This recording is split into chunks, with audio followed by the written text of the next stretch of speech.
This evening's final alumni award is named for the late, great CNN reporter John Holliman Jr., whose courage, calm under fire, and tenacity in the service of truth still inspire. We honor John in the presenting of this award for lifetime achievement. Tonight's recipient is an award-winning journalist who anchored the news on WRC NBC4 in Washington, D.C. for 33 years before retiring. She's interviewed presidents, reported from war-torn areas, including Bosnia and the Persian Gulf, and has covered local and regional news with empathy, intelligence, and care. Please join me in congratulating Doreen Gentzler as our John Holliman Jr. Lifetime Achievement Award recipient.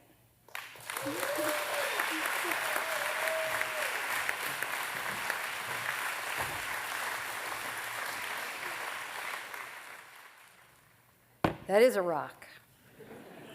I am so pleased to be here. It's been quite a while since I've been back to Athens and walking around the campus today and walking through the journalism building and seeing the TV studio and everything down there. It's been really special. And I'm excited to be here and very honored to be receiving this award. If you had told me when I was a new freshman starting school here, it was, do I have to say, maybe I don't really want to say the year. It's a long time ago. Anyway, if you had told me then that one day I might be standing here accepting this recognition, I would have laughed. And probably some of my professors would have laughed too. I wasn't always the strongest student. I came to Georgia. I'd worked a little bit on my school newspaper, and it was Woodward and Bernstein was their era. I wanted to be a reporter. I walked into my very first journalism class. I couldn't. I think it was my sophomore year, probably. You couldn't get into the J school classes until later on. Anyway, the first class was news writing and reporting, and it was taught by the late Bill Martin. And he, I think, influenced a lot of students. He was quite a character. He'd been a TV news director, and I was a fan of the Mary Tyler Moore Show, if you remember. Back those days, he was kind of a Lou Grantish. Anyway, I had come to Georgia thinking I wanted to be a newspaper reporter, and he showed me the TV studio downstairs and all the cool equipment, and he was such an interesting character. I moved to the broadcast news major. I wanted him to be my advisor. And 40-some years later, the things that I learned from Bill Martin are still in my head. And after working with generations of young news writers and reporters, I've put some of it into their heads as well.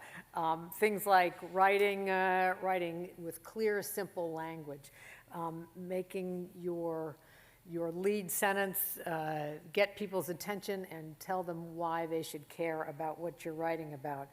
No extra words, no superfluous stuff. He was a tough teacher, but a memorable one in my experience.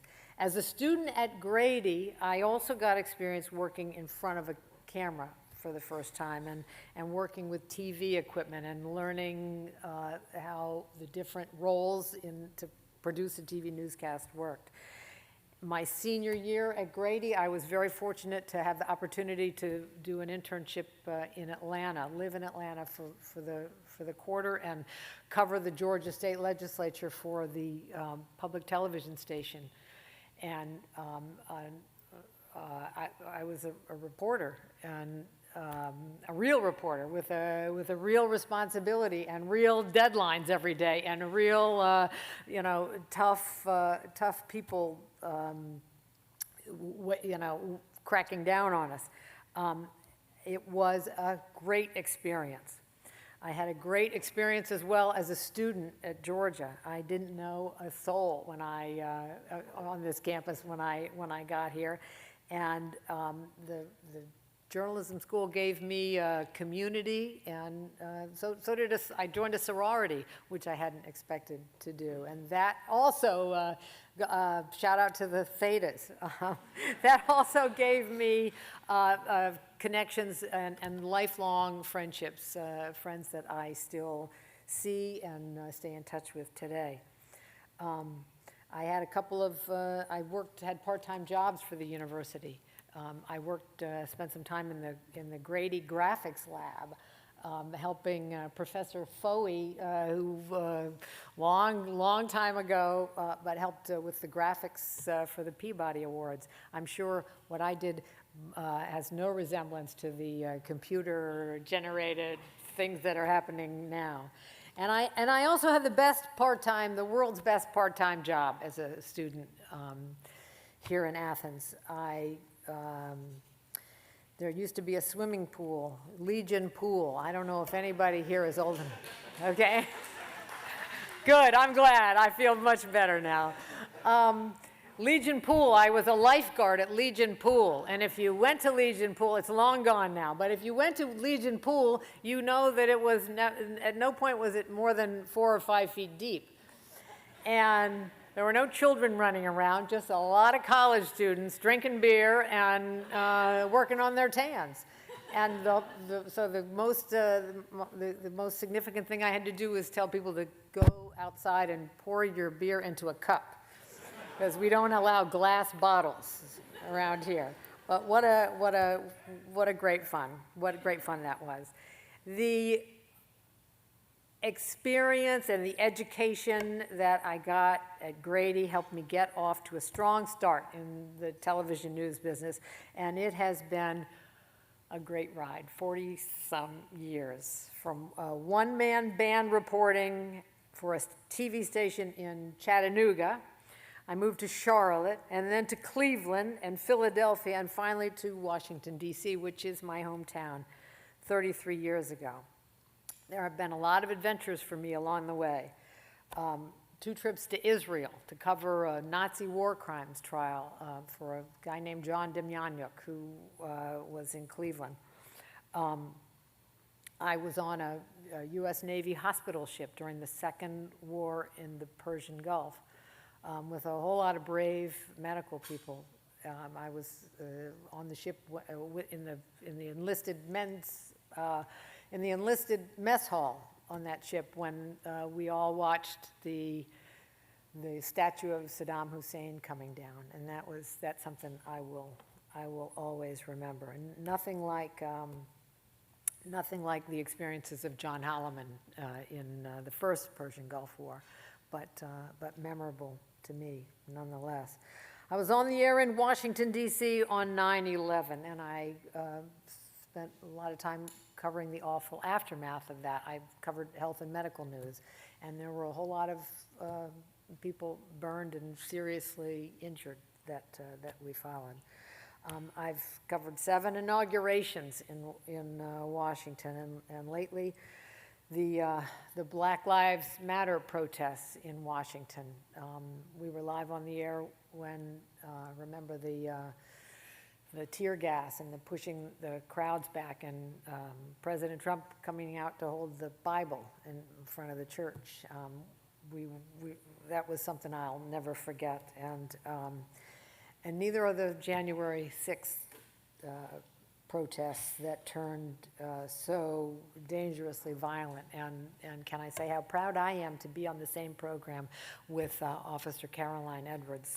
She is amazing. She's testified in front of Congress on live TV, and she told me she was really nervous tonight because she was going to be speaking in front of her mother. I hope she got a big thumbs up, right? Good, because she got a standing ovation, and everyone in this room is moved and so proud of you, Caroline. So I just want to say that I've had some incredible experiences and opportunities, and all of it began for me here at the University of Georgia and in the Grady School. I've been fortunate to receive a few awards in my career for various things, but I have to say that this coming full circle, coming back to Athens for a Lifetime Achievement Award is pretty special, and I am deeply grateful. Just a couple of thanks that I want to offer.